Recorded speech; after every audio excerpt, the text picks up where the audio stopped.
Video, we're gonna talk about a tragedy that we just heard about. That's all the way in Utah, where a mother sells a book about the tragedies and her kids that her kids face with their father's death.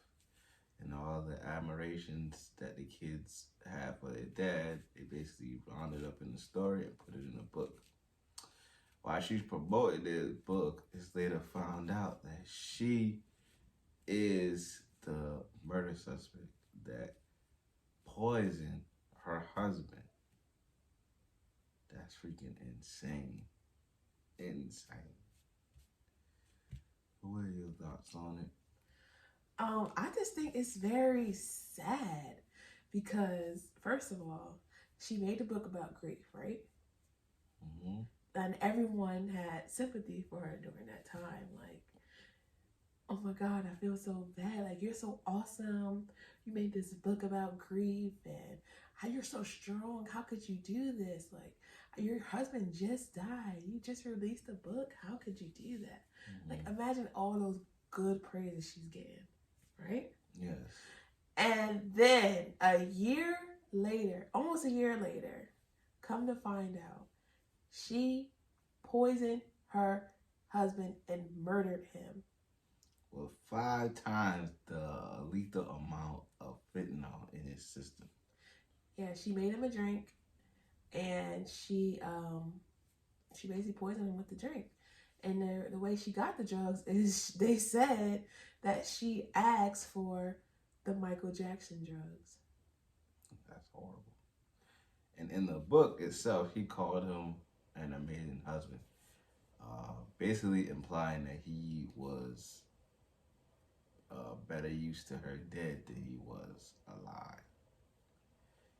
And I don't know the sentencing behind it, and what she will receive, but I hope they throw the book at her.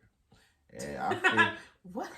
I feel What? yeah, she'll deserve to be on the street. She's a criminal mastermind, okay? And the fact that she's on the news talking to like the whole world about the book. Yes, glowingly.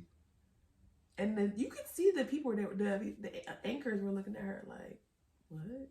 They weren't really comfortable. Maybe they knew something prior to the news getting out about her actions. Yeah, I think so.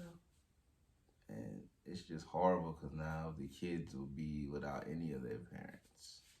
And she didn't seem remorse for anything in that video, her selling the book and everything like that. She was portraying, she had a narrative of this strong woman that has to push through loss and taking care of her children, being a single mother now, and still producing this material that we see in this book. So it makes you wonder, like, who can you trust if you can't trust your wife? I wonder if there was any signs prior to that, because the guy, he told his friends that he think that his wife is trying to poison him because he felt sick before the months leading up to his death. He felt sick because she tried to poison him again the first time, but I guess she didn't use enough. And she was like, I am not making that mistake again. Unfortunate. Well, I pray for actual healing for the kids and anyone else that was involved that are innocent. And I just hope that that lady gets as much time as she deserves. And I rest in peace to the husband because he didn't have to die. Yeah, rest in power.